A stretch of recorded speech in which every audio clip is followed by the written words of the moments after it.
É hora de acalmar os ânimos, o pensamento. Então, eu vou te convidar a fechar seus olhos.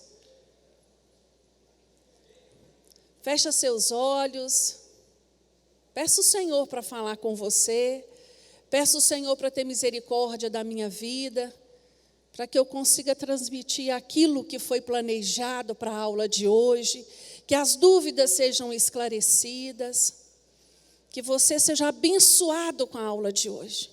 Senhor nosso Deus, nós te louvamos, meu Deus, e te damos graças por estarmos aqui na tua casa, reunidos em teu nome. Senhor, tu és o motivo maior pelo qual estamos aqui. Estamos aqui porque nós te amamos. Estamos aqui porque entendemos que é necessário te conhecer cada dia mais. E hoje, meu Deus, nós iniciamos um módulo de escatologia. Ah, Deus, nos ajuda a compreender os seus planos. Planos que o Senhor tem para a humanidade, planos que o Senhor tem para esta terra, planos que o Senhor tem para a sua igreja. Nos dê entendimento, nos dê inteligência, nos dê discernimento. Meu Deus, e eu te peço pela minha vida, me capacita nesta manhã, Deus, pela tua infinita misericórdia. Me ajuda, Deus, a transmitir tudo aquilo que está programado para o dia de hoje. Que o Senhor possa falar aos nossos corações. É o que eu te peço no nome de Jesus. Amém. Irmãos, escatologia é a nossa aula, é o nosso módulo. Quando eu penso na palavra escatologia, o que eu entendo por esta palavra? O que me diz escatologia? Últimos tempos, né, as profecias dos finais. Mas quando eu pego a palavra escatologia, vamos olhar para ela lá. Escato significa coisas do último. E logia, estudo. Então, escatologia especificamente é o estudo das últimas coisas. O estudo das últimas coisas. Então, nós vamos estar estudando no dia de hoje, a partir de hoje, né, sobre isso. E eu gostaria de colocar para vocês o nosso programa de estudo, como ele vai funcionar. No dia 3/11, nós vamos estudar sobre o arrebatamento. No dia 10, a grande tribulação. No dia 17, devido ao feriado do dia 15, nós não teremos aula, vamos ter sala única. Então, no dia 24, continuação da grande tribulação. No dia 1, a segunda volta de Cristo, eventos finais e a correção da prova na aula 7. Então, está aí o nosso programa de estudo para este módulo.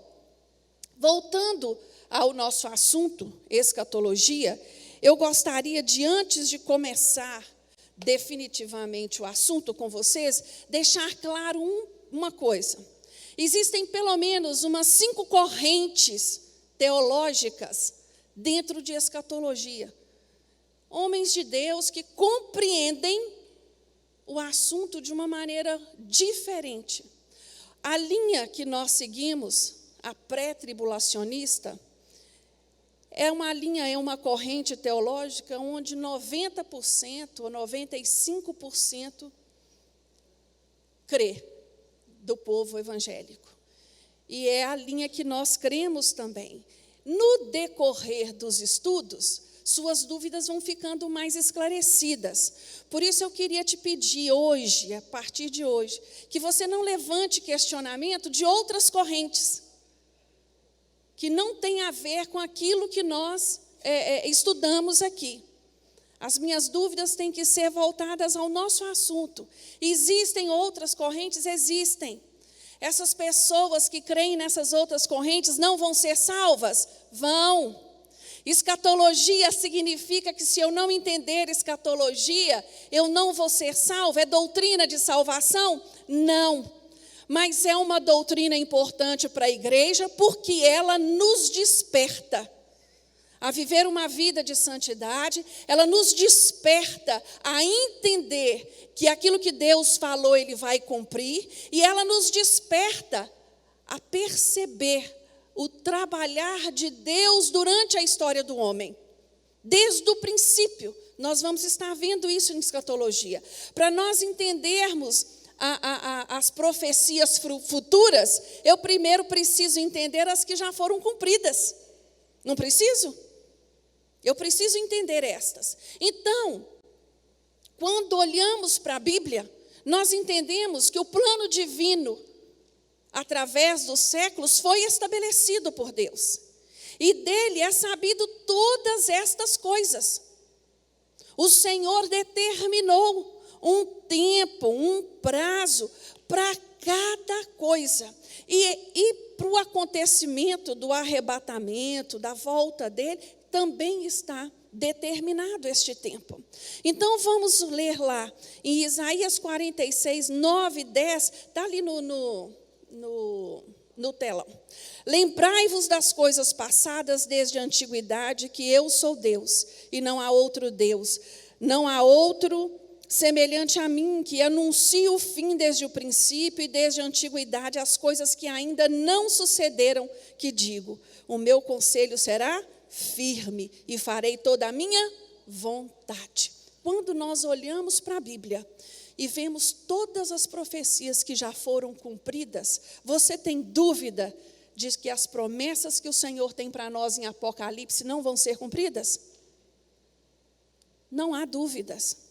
Não tem dúvidas, né? A palavra de Deus, ela nos chama a atenção para entendermos, né, este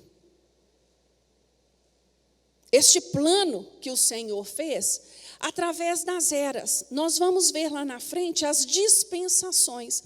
A Bíblia, ela registra 7 dispensações, cada uma delas com um objetivo, e cada uma delas teve um juízo.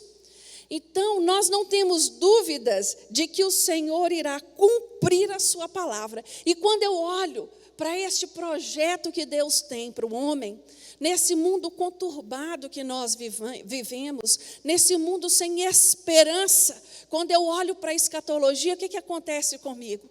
Meu coração se enche de gozo, se enche de esperança de que o meu Redentor vive e que vai voltar para me buscar.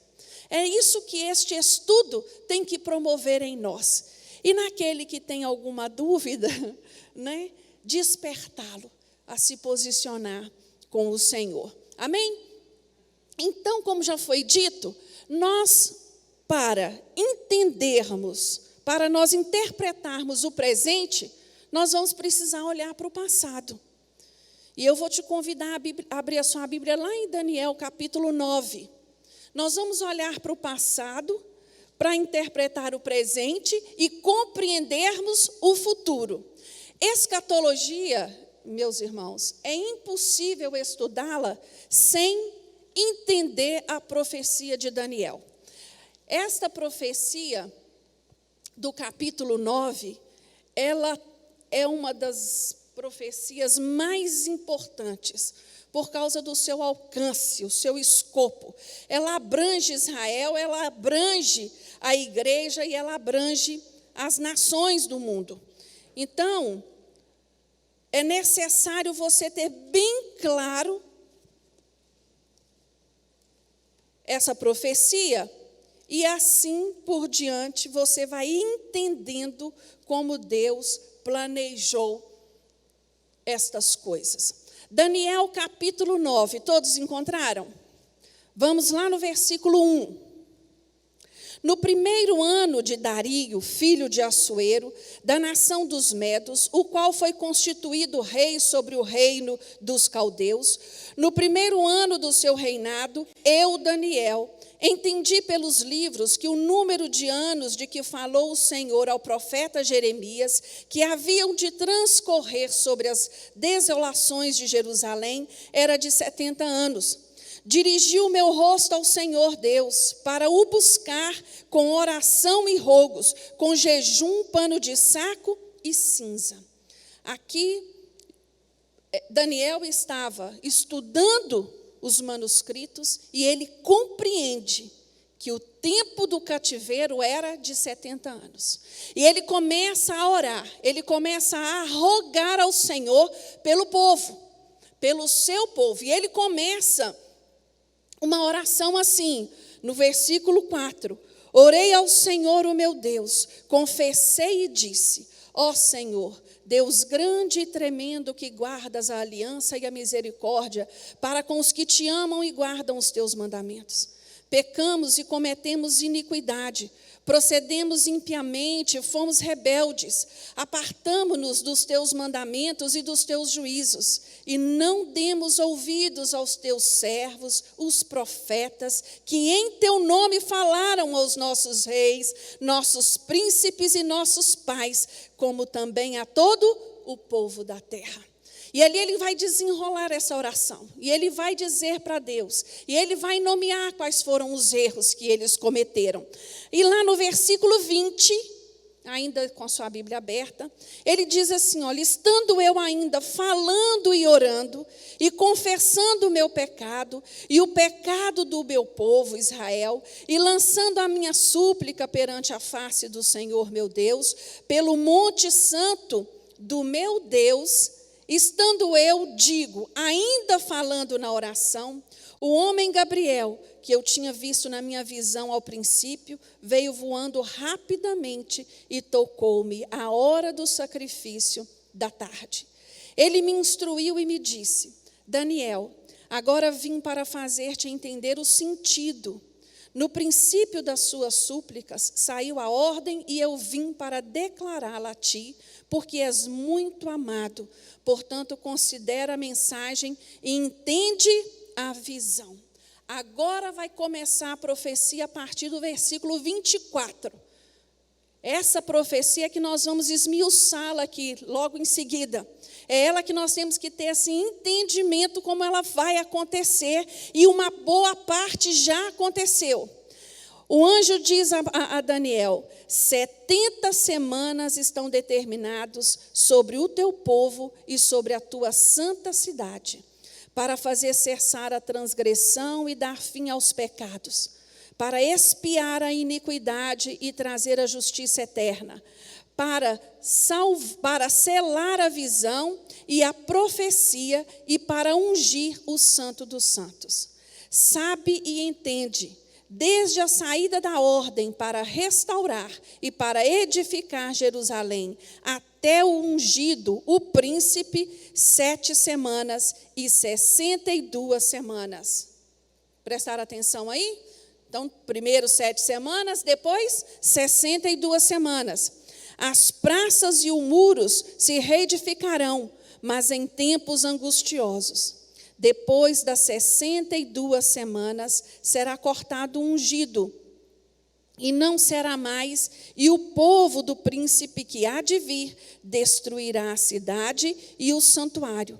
O seu fim será como da inundação, até o fim haverá guerra, e estão determinadas desolações. Amém?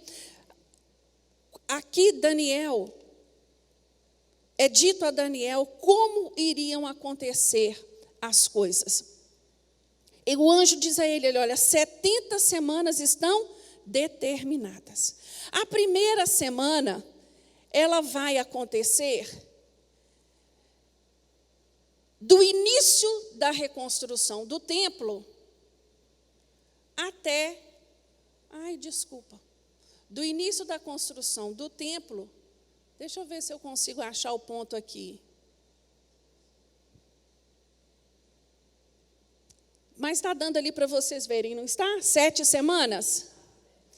É o primeiro grupo das 7 semanas.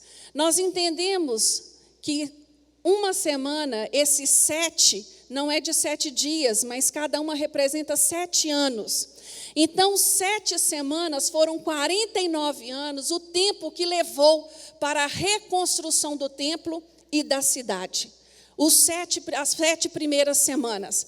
Com a reconstrução do templo e com a reconstrução da cidade, com o templo concluído, inicia a contagem das 62 semanas, que são 434 anos.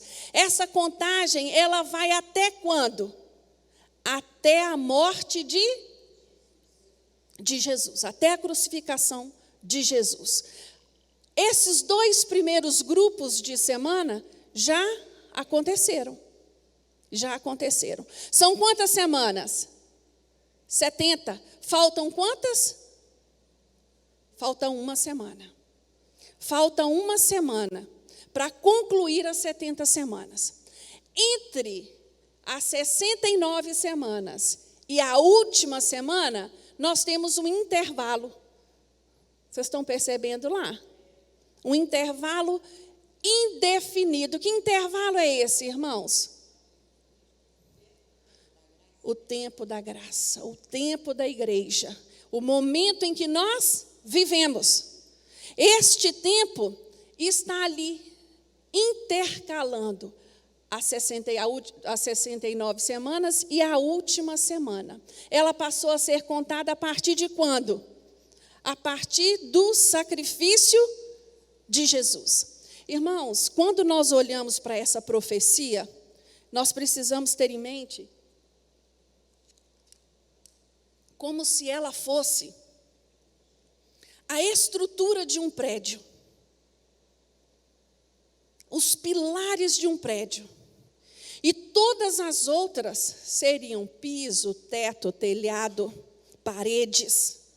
Para nós entendermos Apocalipse, nós precisamos entender essa estrutura, nós precisamos entender esta profecia.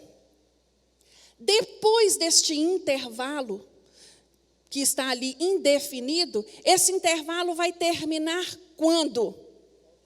Com o arrebatamento da igreja, que é a nossa próxima aula. O arrebatamento da igreja é um ato exclusivo para quem? Para a igreja, para os salvos. O mundo vai testemunhar o acontecimento? Vai depois que os crentes tiverem desaparecidos, tiverem sido arrebatados. Nós vamos encontrar com Jesus aonde? Nos ares. Nos ares. Após o arrebatamento da igreja, inaugura-se a última semana das 70 semanas. 7 anos após o arrebatamento. Após o arrebatamento, inaugura-se o período da grande tribulação. O que nós podemos pensar? Com o arrebatamento de milhares, né? Este mundo vai entrar em caos, em pânico. E vai se levantar alguém com um discurso de que ele é o único capaz de colocar em ordem o que está acontecendo. E ele vai conseguir colocar ordem. Ele vai conseguir explicar o que houve. E ele vai conseguir. Quem é esse? O anticristo. O anticristo vai surgir neste momento da história. Exatamente. E ele vai ser tão persuasivo que ele vai enganar até os judeus. Ele vai fazer um acordo com estes. E os judeus vão entender e vão acreditar que ele é o Messias, que vem estabelecer o reino aqui na terra deles, tão prometido, não é? Então, quando nós olhamos para o mundo hoje, nós entendemos que todas as coisas estão sendo preparadas para isso, não estão, irmãos? Todas as coisas, cada detalhe, nós vamos vendo as coisas sendo separadas para isso. Um dos marcos da primeira semana, né, do primeiro grupo de semanas de Daniel, foi o retorno, né, do povo do cativeiro. Foi a ordem dada, né, por Ciro para que o povo voltasse para Jerusalém. Ali começa-se a contagem destes 49 anos. Depois do templo concluído, nós vemos aí o segundo grupo, que são 62 semanas, que vai dar início aí, nessas 62 semanas, nós vamos ver Jesus nascer e Jesus morrer. E ali o Espírito Santo, após isso, inaugura a igreja. E começa-se o tempo da graça. Este período, este intervalo, o alvo é quem, irmãos? A igreja. O povo judeu ficou em suspenso. Não ficou de lado e nem deixou de existir. Fique bem claro isso para vocês. Ficou em suspenso. O alvo agora, o povo de Deus agora é quem? É a igreja. É a igreja. O trabalhar agora é a igreja. O alvo de Deus agora é a igreja. E nós entendemos no terceiro grupo de semanas, que é a última semana, que a palavra nos deixa lá no versículo 27, se nós vamos comparar depois, né, com Mateus. Nós entendemos que quando foi no ano de 1948, quando os Estados Unidos reconhecem Israel como uma nação, e eles começam a retornar para Israel, desde então até os dias de hoje, está um fluxo, momentos maiores, outros menores. Eu não sei se vocês viram no noticiário há pouco tempo, na França, uma perseguição ferrenha em cima dos judeus, e muitos estão indo de volta. Muitos estão indo de volta. E assim tem sido, né? A Bíblia nos fala que este povo tem que estar lá, que eles vão estar todos lá. Então, esse retorno para Israel, ele tem acontecido gradativamente e contínuo. Não é algo que parou, não é algo que cessou. E é interessante nós percebermos que se eles não vão, Deus cria uma situação para que eles tenham que sair e voltar. Não é? E é assim que o Senhor tem feito desde o início. Quando nós olhamos para o livro de Atos, os apóstolos, os discípulos, todos reunidos ali em Jerusalém, e o fogo descendo, e aquela comunhão, e aquela graça, e aquele poder. Alguém queria ir para algum lugar? Queria ficar onde? Ali. Mas a ordem era qual? Ide e pregai o evangelho por todo o confim da terra, os confins da terra. O que Deus manda? Uma perseguição. E aí eles têm que se espalhar mesmo, cada um por si vai fugindo. E aí quando nós vamos entrando para dentro de Atos, vamos descobrindo igrejas que foram abertas em outras regiões que ninguém sabe quem abriu, mas eram pessoas que estavam ali, no início. Então, nós estamos vendo a história e o tempo mostrando a nós. Não há dúvidas para nós que conhecemos a palavra de Deus, que Jesus está às portas, que Jesus breve vem. Todos os sinais estão nos indicando isso.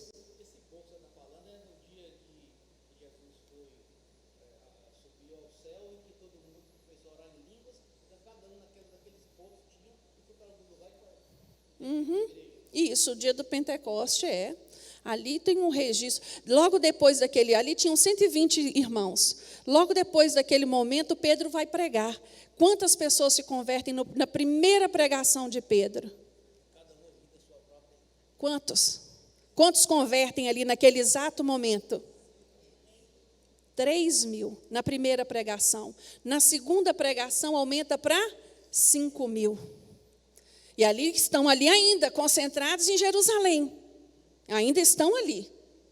Só depois que a perseguição começa a ser de morte, e que eles entendem que não tem condição de ficar ali mais, é que começam a dispersar, né, pelo mundo. Quando você vai lá no capítulo onde fala da igreja de Antioquia, lá não diz quem é que inaugurou a igreja de Antioquia. Quando nós vamos estudar Romanos, lá não diz quem inaugurou a igreja em Romanos. Então, você vai vendo que o povo foi, né, se reunindo, indo para os lugares e se reunindo. E ganhando alma, né? Falando de Jesus. Então, irmãos, cada evento desse nós vamos estar estudando adiante. Nós vamos estudar o arrebatamento da igreja, que encerra esse intervalo. Vamos estudar a grande tribulação. Ela é dividida em 3 anos e meio e 3 anos e meio. Os 3 primeiros anos e meio é de uma falsa paz, de uma falsa estabilidade, até que o anticristo decide ele próprio entrar dentro do templo e profanar o templo. Aí começam-se os juízos, os selos, as taças, tudo aquilo, e as trombetas que vão acontecer neste período, que acontece na segunda parte da grande tribulação. No final da grande tribulação, acontece o quê? Jesus pisa em terra. A batalha do Armagedon. Jesus vem socorrer o povo. Até o momento, eles ainda não entendiam. A partir da grande tribulação, é que o povo judeu vai começar a clamar por Jesus. Vai reconhecer quem Jesus é. Bendito és o Filho de Deus. E ali Jesus entra nessa batalha. Nós vamos estudar isso, vamos estudar e terminamos estudando o milênio. O milênio, ele é literal. E existem algumas correntes que não creem, acreditam que o milênio não é literal, que ele começou quando Jesus veio. Então, existem muitos pensamentos um pouco mais confusos, que eu acredito que esteja muito envolvido assim, por uma dificuldade de nós separarmos igreja do povo de Israel. As profecias de Deus para o povo de Israel, elas vão ser cumpridas uma a uma. No milênio é que o povo judeu vai experimentar o governo que eles tanto anseiam, desde o início da promessa. Que eles...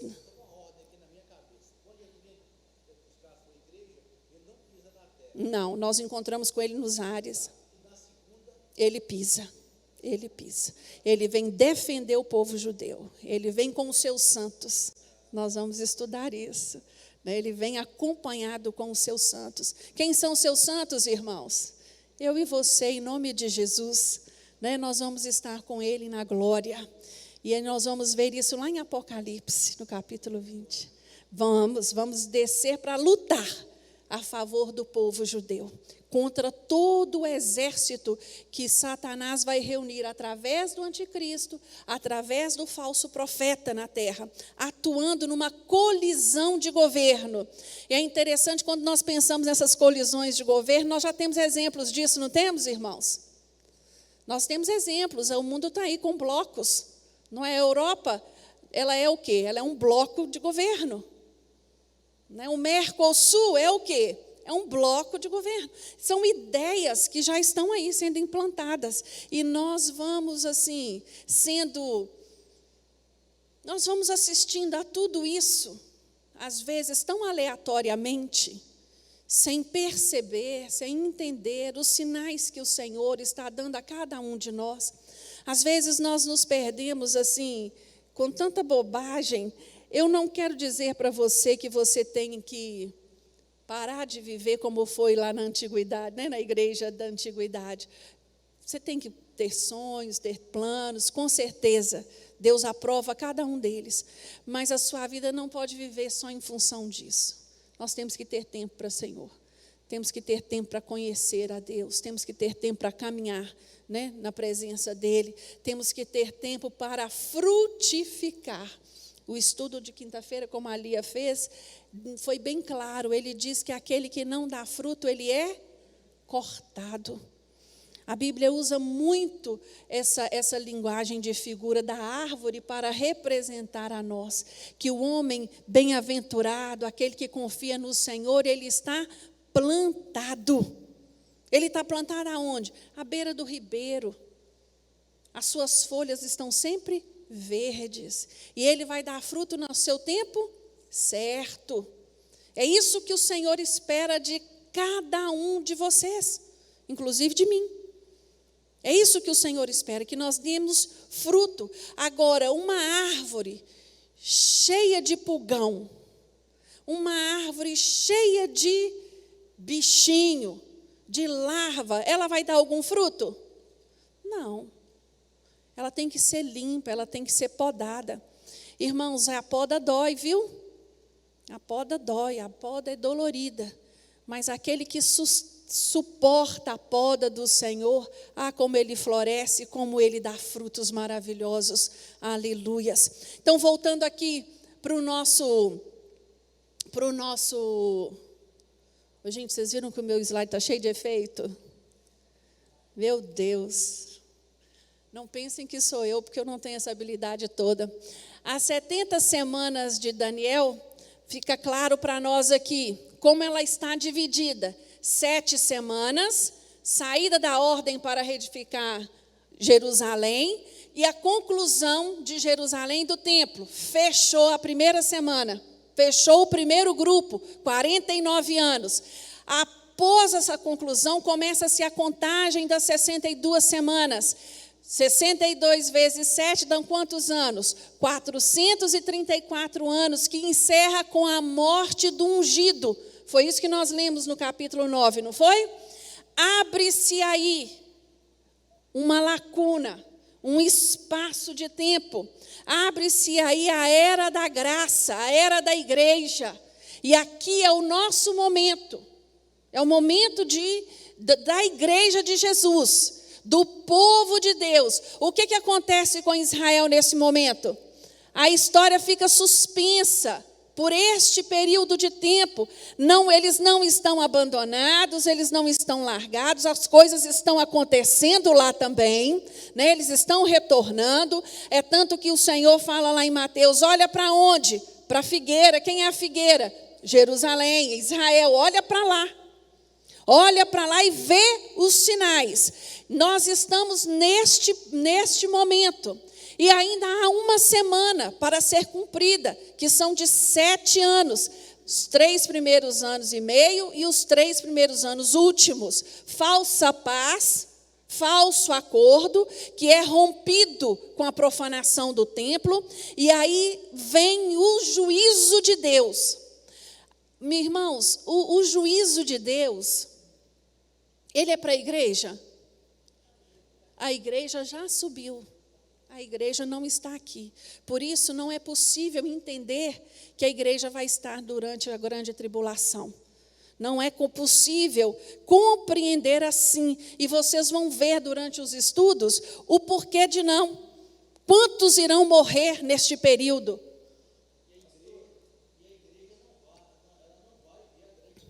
Não, ela não vai fazer parte. Enquanto acontece a grande tribulação na terra, nesses 7 anos, no céu acontece o quê? O juízo de Deus, do galardão, o grande trono de Deus e as bodas do Cordeiro.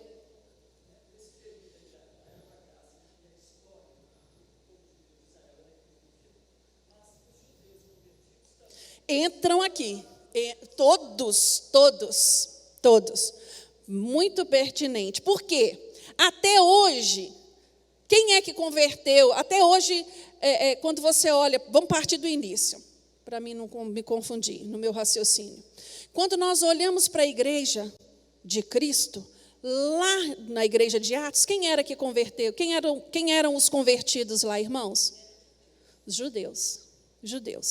De lá até hoje, existem milhares de judeus que aceitaram Jesus, que se converteram a Jesus. Eles estão salvos.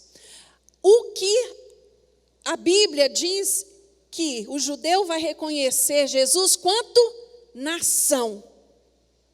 É esse o juízo de Deus sobre este povo.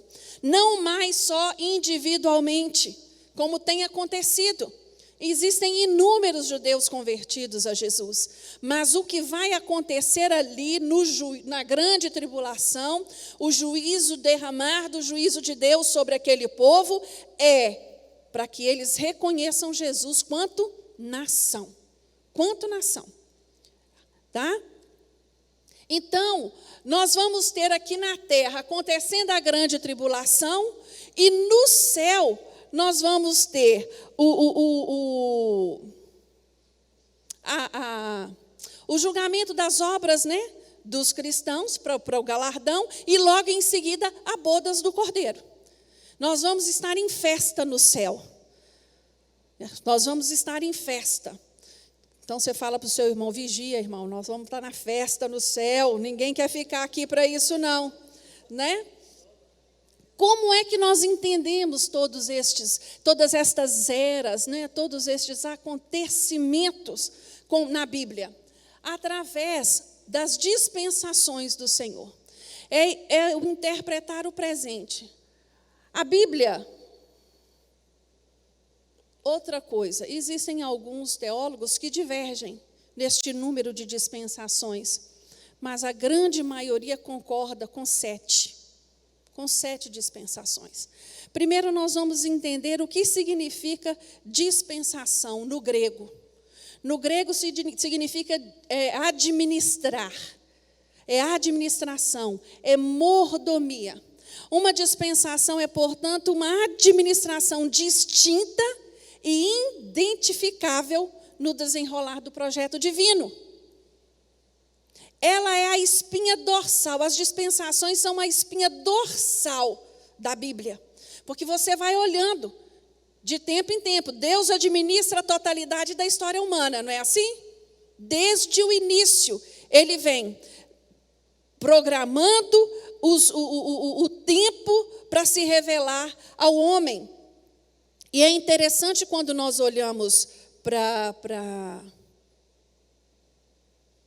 a dispensação, né, nessa divisão, quando olhamos para a profecia de Daniel, nós vamos entendendo que em cada dispensação o Senhor foi se revelando àquele momento daquela história. A primeira dispensação é a da inocência. Diz respeito a quem? Adão e Eva. Qual foi o juízo que acontece ali, nessa dispensação? A expulsão deles do Éden. Aí entra a dispensação da consciência. Na dispensação da consciência não havia governo, não havia lei. O que se esperava era que cada um destes obedecessem ao Senhor, que fosse algo natural do homem. E o que acontece ali? Quando nós vamos estudar a respeito do dilúvio, a respeito de Noé, a situação em que vivia, a degradação em que vivia moral o povo daquela época, o Senhor manda o quê? O dilúvio, o juízo na terra. Só se salva a família de Noé. E aí eles recebem uma ordem, a terceira dispensação do governo humano. Qual é a ordem que é dada a Noé e aos seus filhos? Que eles se espalhassem, que eles multiplicassem, que eles se espalhassem, que eles não comessem os animais, para que eles também se multiplicassem, para que eles preenchessem a terra. Aí o que eles fazem? Eles se reúnem. A ordem é espalhar, mas o povo se reúne, e se reúne diante da Torre de Babel. Nós vamos construir uma torre aqui, nós vamos alcançar o céu, e nesse momento todos falavam a mesma língua. Qual foi o juízo que Deus mandou sobre o povo naquele momento? O da confusão de línguas. O que aconteceu? Tiveram que se espalhar. Imagine nós aqui, que não somos um grupo tão grande assim, mas se cada um de nós aqui começar a falar uma língua diferente, eu vou procurar quem fala a mesma coisa que eu, não é? E assim nós vamos nos divergindo, nós vamos nos separando. E foi o que aconteceu neste juízo. Depois do juízo da confusão de línguas, veio a dispensação patriarcal. A ordem que foi dada a Abraão foi qual, irmãos? Viver e habitar onde? Canaã. Não é? Foi dada a ele uma ordem para viver e habitar em Canaã. E ele vai para onde? Para o Egito. eu vou viver lá no Egito, porque lá no Egito as coisas estão mais fáceis. Eu vou ficar lá no Egito. Ele vai para o Egito e vem o juízo da escravidão. Vem o juízo da escravidão. Depois disso vem a libertação do povo através de Moisés e vem a quinta dispensação, que é a dispensação da lei. Quando Deus estabelece, leva o povo de volta para Canaã, o que Deus diz ao povo? Não desvia da minha lei nem para a direita, nem para a esquerda. Não assuma nenhum comportamento dos seus vizinhos. E o que foi feito? Se você vai ler em Juízes, lá em Juízes é assim um capítulo. A decadência era muito terrível, o sofrimento era muito grande, e eles se voltavam para Jesus, para o Senhor, e o Senhor restabelecia, aí melhorava, daí a pouco piorava de novo, e assim esse povo foi, tutibiando entre Deus e a idolatria, entre a obediência e o desobedecer, entre a obediência parcial ao invés da obediência total, e eles recebem um juízo, eles perdem a sua nacionalidade, eles passam a ser dominados por povos e povos. Até 1948, o povo judeu não tinha a sua nação, vivia disperso e perseguido. Agora nós estamos na dispensação da graça, na dispensação da igreja. Qual é o juízo que vai acontecer nessa dispensação? A grande tribulação. Irmãos, nós estamos aqui estudando sobre estes assuntos, sobre estes eventos da dispensação. Será que muitos de nós aqui, talvez, muitos não, eu espero em Deus, com toda a minha sinceridade de coração, que poucos de nós fiquemos neste momento da história. Mas você, vamos supor, você ficou. A igreja subiu e você não subiu. Você ficou. Mas você tem conhecimento de tudo que foi estudado e você já sabe tudo que vai acontecer. Tudo que vai acontecer. Aí você vai ter uma escolha. Ou morrer por Cristo, porque é o que vai acontecer naquele momento, ou então ceder, ao anticristo, naquele momento da história. E todo aquele que ceder ao sinal da besta, nós vamos ver na grande tribulação, não vai ter direito de arrepender, não vai ter uma segunda chance. Nós estamos tendo chances e chances. Na era da graça, qual é o principal objetivo, o principal plano de Deus para este momento que nós estamos vivendo? A salvação, que quanto mais pessoas conheçam ao Senhor, não é quando nós, cada dispensação dessa, quando nós olhamos para elas tinham um propósito, o propósito da dispensação a qual nós vivemos hoje, marcada pela aliança de Cristo, que é feita pelo seu sangue, é o de trazer para a luz aqueles que estão nas trevas. Este é o alvo. Então não adianta você querer se enganar e achar assim, não vai ser assim também não. Não vai ser bem desse jeito também não.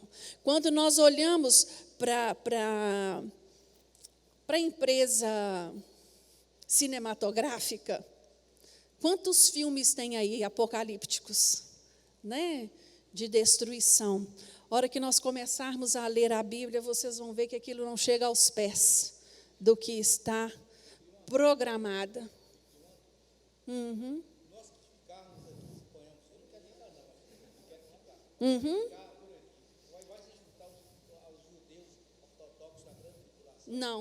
Não vai se juntar. Nós vamos ver lá na grande tribulação que aqueles que ficarem, porque o juízo que vai acontecer na grande tribulação, o projeto dele é o judeu, mas ele vai alcançar toda a humanidade que estiver aqui. todos que estiverem aqui. Então, aqueles que ficarem, que eram crentes, que vinham à igreja, que conheciam a palavra, que conheciam a Bíblia, né? Mas não estava com uma vida reta diante do Senhor e, infelizmente, não subiu. Este vai ter a oportunidade de pregar, porque vai haver salvação na grande tribulação. Vai ser uma salvação simples igual é para nós agora, irmãos? Não, não vai, né?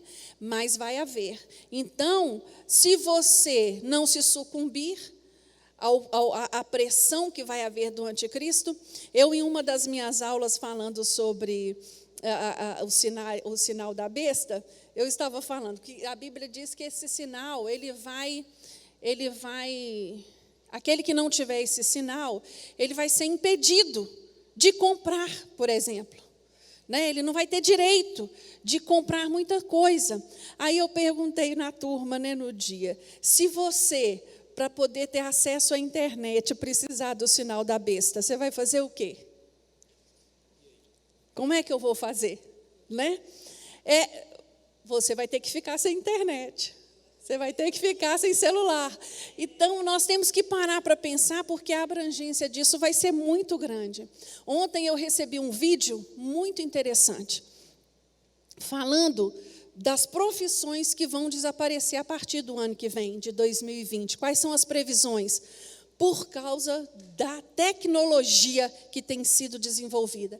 Que as grandes profissões vão ser aquelas que se enquadrem no celular, aquelas que sejam capazes de ser utilizadas através do celular. Aí ele usa o Uber como exemplo. Ele fala, o Uber é a maior companhia de táxi do mundo e não possui nenhum carro. Ela é uma empresa virtual. Aí ele fala do Airbnb, é a maior rede hoteleira do mundo hoje, que não possui nenhum hotel. Ela é um aplicativo. E as pessoas estão ali. E aí ele vai falando, né, sobre isso e dos projetos que estão para vir. Vocês viram esse vídeo? Dos projetos que estão para vir na área da saúde, na área judicial. Fala até que a profissão de advogado, tem um programa que vai ser desenvolvido que ele vai assessorar a pessoa sem ela precisar. Só vai sobressair aqueles que forem especializados numa área, né? Então, assim, quando nós vamos olhando para este mundo aí, toda essa evolução que nos agrada tanto, que facilita tanto a nossa vida, né? Quando eu olho para o celular e nele eu faço meu serviço de banco, eu não, né? Mas os jovens fazem. E a velocidade, né? A praticidade que isso nos proporciona, nós deixamos, às vezes, de perceber que é um ambiente sendo preparado. Há um ambiente sendo preparado, né? E este ambiente, ele vai parecer a primeiro momento muito atrativo, né? Vai chamar a nossa atenção. É algo que não, né? Não tem como não. Hoje existem inúmeras pesquisas sobre chip de identificação, né? Onde grandes homens de grandes fortunas já usam, caso ele seja sequestrado, caso aconteça alguma coisa com ele, através desse chip, o satélite identifica onde ele está, onde ele se perdeu, entendeu? Isso existe. Então, nós não estamos falando aqui de ficção científica, nós estamos falando de fatos que estão aí e que está tudo sendo preparado, né, encaminhado para isso. E que o Senhor nos dê inteligência, né, perseverança, que a gente não fique muito alheio às coisas, que nós sejamos capazes mesmo de perceber o que está à nossa volta, né, para não nos perdermos aí, né, nesse campo de informação. Outro dia eu estava conversando com uma pessoa a respeito do culto online da nossa igreja. Não só da nossa igreja, mas de várias. Como foi uma ferramenta, assim, utilizada no meio evangélico para alcançar vidas, para alcançar pessoas. E aí, o alvo é esse. alcançar aquele que não pode vir, aquele que não tem como vir, aquele que por um motivo ou outro está acamado, está numa prisão, aquele que não tem como vir. E na contramão disso, nós vamos encontrando aqueles cristãos que podem vir, mas não vêm. Ah, não, eu estou em casa. Ô, fulano, tem tanto tempo que eu não te vejo. Ah, mas eu tenho te visto todo domingo. Eu assisto todos os cultos pela internet. Ah, meus irmãos, não é a mesma coisa, fala a verdade, não é? Eu quero até fazer um convite agora para quem está nos assistindo. Venha fazer parte dessa escola. Essa escola, ela não é denominacional, ela está aberta para aquele que deseja conhecer a Bíblia, para aquele que deseja conhecer a palavra de Deus, um estudo claro e objetivo. Ela está aberta a isso. Não, aí nós vamos hoje, por exemplo, meu pastor pregou. Aí amanhã eu ouço uma mensagem na internet que fala totalmente o contrário daquilo que eu ouvi dentro da igreja. Aí eu fico, peraí, mas o meu pastor pregou, eu vi que estava escrito na Bíblia, né? Eu li, eu entendi, mas eu estou ouvindo a tantas vozes que eu acabo me adoecendo espiritualmente falando. Eu acabo minha alma enfraquecendo. Por quê? Porque eu tenho alimentado em várias fontes. E isso não leva ninguém a lugar nenhum. Paulo, eu acredito que todos nós sejamos fãs de Paulo, mas tem algumas falas de Paulo que realmente me fascinam. E uma delas é essa, ele vai falar assim, ninguém sai da sua igreja para ir para outra igreja. Ninguém fica indo daqui e acolá. O seu lugar é aonde? Deus te plantou, foi aonde? Ah, e você pensa assim, então quer dizer que eu não posso ter comunhão com as outras igrejas? Claro que eu posso. Mas você está entendendo o que eu estou te dizendo. Eu não deixo o culto da minha igreja para assistir culto em outra igreja. Eu não deixo. Eu não deixo de estar na minha igreja para estar em outra igreja. Porque eu sou membro aonde? Então, nós temos que entender isso. Isso é maturidade. É maturidade. E hoje, nós estamos tendo a oportunidade de dar início, né, a essa série de estudos. Aí eu assisto uma aula, depois eu assisto só 2. Vamos buscar de Deus o quê, irmãos? O que nós estudamos semana passada de manhã? Disciplina. Disciplina. Vamos aprender a sermos disciplinados, maduros espiritualmente. Então, como nós vimos desde o início, nós olhamos para o passado para quê? Para compreender o presente e interpretar o futuro. Deus revelou o futuro para o homem, irmãos? Revelou através da Bíblia. A maior revelação que Deus tem para a vida do homem é essa aqui. Os seus planos, os seus propósitos, aquilo que Ele deseja que cada um de nós sejamos e vivamos, está registrado na Bíblia. Não há dúvidas. Então, para eu compreender, para eu entender este futuro, eu preciso voltar lá no passado. Eu preciso entender aquilo que Deus tem feito através da história. E quando nós continuamos lendo o livro de Daniel, lá no capítulo 12, o anjo vai falar para Daniel assim no final. Daniel, espalha para todo mundo o que eu te disse? Não. Ele vai falar para Daniel, sela as palavras que foram ditas a você. Né? Guarda até o seu cumprimento. Até que venha o cumprimento delas.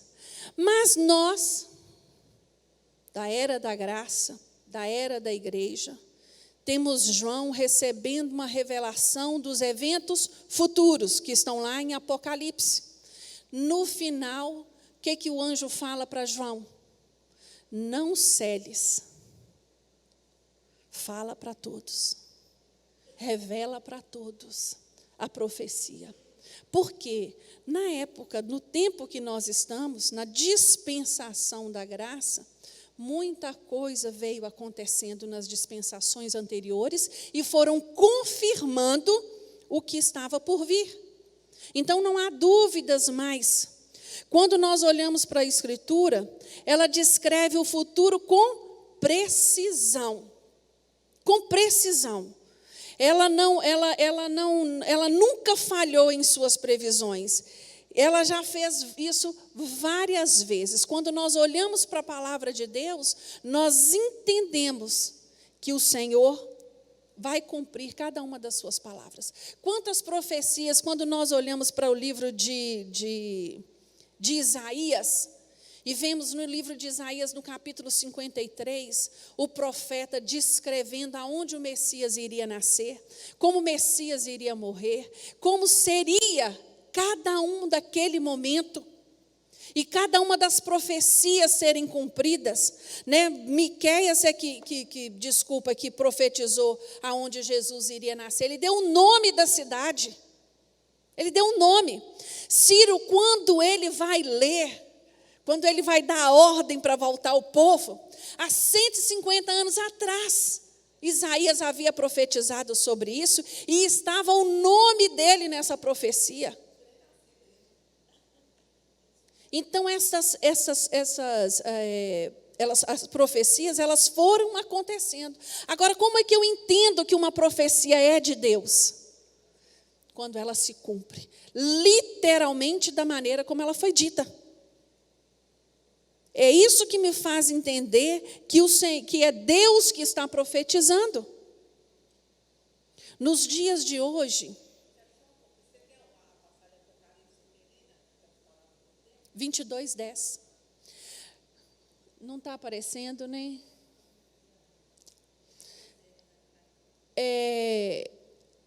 Quando nós vamos olhando para o nosso tempo, né? Para hoje, e vamos vendo tantas profecias que foram sendo ditas no decorrer da história da igreja, marcando data, hora, dia para Jesus voltar. Quantos líderes levantaram fazendo isso? Vocês já ouviram isso, não já? Inúmeros, inúmeros. E todos foram fadados ao fracasso. Por quê? Isso não está revelado a nós. O que está revelado a nós são os sinais. São os sinais. E é nestes sinais que nós vamos prestar atenção. Quando você olha para o Novo Testamento e vê cada uma das profecias que foram cumpridas ali, e tem sido, né, no decorrer da história, Jesus, quando fala aos seus discípulos, não sai daqui, espera no monte, quando ele está indo se despedir deles, ele fala, eu vou, mas vou enviar um Consolador, vocês esperem por isso. E foi dito a eles quantos dias eles iam ficar esperando, irmãos? Não. Os apóstolos, os discípulos daquele momento da igreja de Atos, eles esperavam Jesus para aquele tempo, para aquele momento. Aí o que eles fizeram? Venderam tudo, né? E começaram a distribuir entre si para ficar só ali em oração e contemplação, esperando Jesus voltar. Eles esperavam para aquele momento, eles ansiavam para aquele momento, né? E aí vieram as lutas, vieram as perseguições, e eles tiveram que se espalhar, e eles tiveram que fugir, e chegamos a nós aqui hoje. O que eu tenho visto hoje, que nós não esperamos ansiosamente pela volta de Jesus. Nós estamos tão apaixonados pelo mundo, que nós estamos bem aqui. O que nós queremos não é ir para o céu, nós queremos que o céu venha a nós. Existem pregadores proclamando isso. Sua vida vai ser um céu na terra, sua casa vai ser um céu na terra, seu isso vai ser um céu na terra. E isso não é bíblico, irmãos. A Bíblia, o que Jesus diz a mim e a você, que nesse mundo nós teríamos aflições, mas que nós tivéssemos bom ânimo, que nós iríamos vencer como Ele venceu. Então, esse apego às coisas materiais, que são tão temporais, não vão nos levar à eternidade. Não vão. E o que eu espero é isso, que o estudo de hoje nos chame a atenção a respeito, né? Nos fala assim, meu Deus, deixa eu olhar para mim, deixa eu olhar para a minha vida. O que eu espero da minha vida de crente? Quais são os meus objetivos quanto crente? Os meus objetivos é ter uma casa própria? Eu tenho buscado Jesus só para ser abençoado?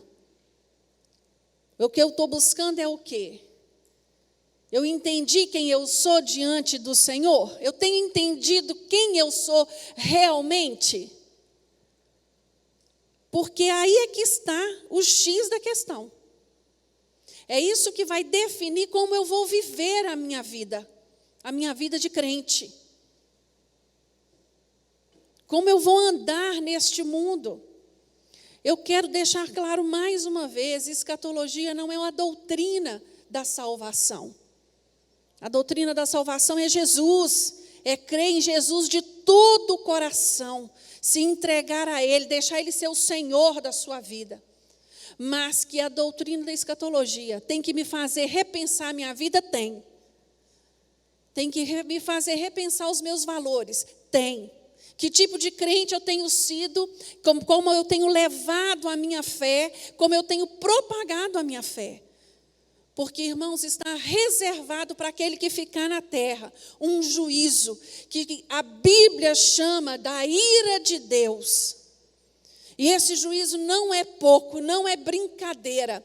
Tem muita gente enganada, porque tem aí um evangelho aí de que Deus é amor e que Deus não faz isso. Deus é amor, mas Ele também é justiça. Deus é justo e Ele não volta atrás. Foi Ele que elaborou os seus planos. E estes planos estão aí para nós, se revelar a nós. Então, que você tenha clareza disso. Irmãos, eu vou estar distribuindo agora. Todos assinaram a folha de chamada? A folha de chamada está onde? Olha para trás aí, fazendo favor. Assine a folha de chamada, por favor. E eu vou estar passando o resumo da aula de hoje. Toda a aula, como vocês já sabem, nós teremos um resumo. Eu tenho buscado colocar em cada resumo um gráfico desse que está sendo apresentado na aula para nós. Então, não se preocupe. Eu sei que vocês gostam de estudar. Muitos dos versículos que estão no nosso resumo, nós não temos condição de passar na aula pelo nosso tempo, mas você vai poder estudar em casa, se certificar daquilo que está sendo dito, estudar um pouco mais e na aula seguinte trazer as suas dúvidas. Como nós somos uma turma maior, eu estive pensando, nós poderíamos escrever a nossa dúvida, entendeu? E me entregar no início da aula, que assim, no decorrer da aula, nós vamos esclarecendo. Eu não quero que ninguém passe por essa aula sem esclarecer as dúvidas, ok? Você não precisa nem identificar o seu nome se você não quiser a sua dúvida, mas que você escreva a sua dúvida e me entregue na aula que vem, e nós vamos estar tentando esclarecer o máximo delas. Eu quero dizer para vocês que eu não sou uma catedrática, não tenho resposta para todas as coisas, mas aquela dúvida que eu não tiver resposta, eu vou buscar. O auxílio do universitário, nós estamos sem ele hoje, né? Mas semana que vem ele estará aqui conosco, em nome de Jesus. Vamos ficar de pé, irmãos? A aula de hoje deu para te dar um pouquinho de fome, de vontade para voltar domingo que vem? Eu espero que sim. Temos tempo, semana que vem nós vamos estudar sobre o arrebatamento. Amém. Vamos fechar nossos olhos, vamos abaixar nossa cabeça. Põe a mão no seu coração agora. Agradeça o Senhor. Tempo bom, né? Passado aqui na aula.